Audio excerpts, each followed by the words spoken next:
අපි ජීවත් වෙලා ඉන්න කාලයට වඩා අපි මරුණායින් පස්සේ අපිට ආදරේ කියලා පෙන්නු. රක්ෂණ මහත්වරු අපේ වාහන අපිටත් වඩා හොඳට ආරක්ෂිතව බලාගත්තා.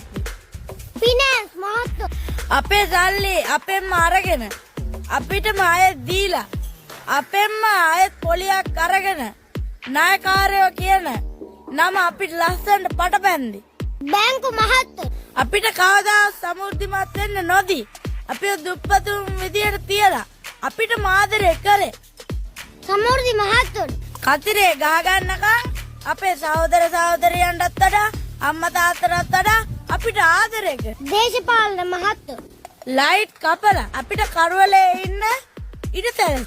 විදුලි බල මණ්ඩලයේ මහත්වරු අපේ කෑම පිගාන ගැන අපේ පෝෂණය ගැන අපිටත් වඩා වැඩියෙන් හොඳට බැලුවේ.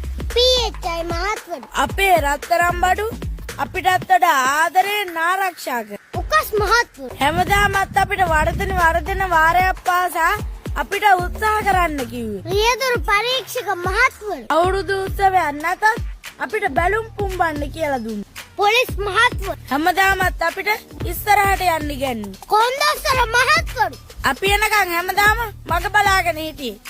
ට්‍රැෆික් මහත්වරු ඔයා හැමදාමත් මගේ කියලා කිව්වේ. ග්‍රාම සේවක මහත්වරු හැමදාමත් අපි නැගිටිනකම් බලන් හිටියේ. බස් එකේ හිටගෙන ගිය මිනිස්සු Oh my God! Wow!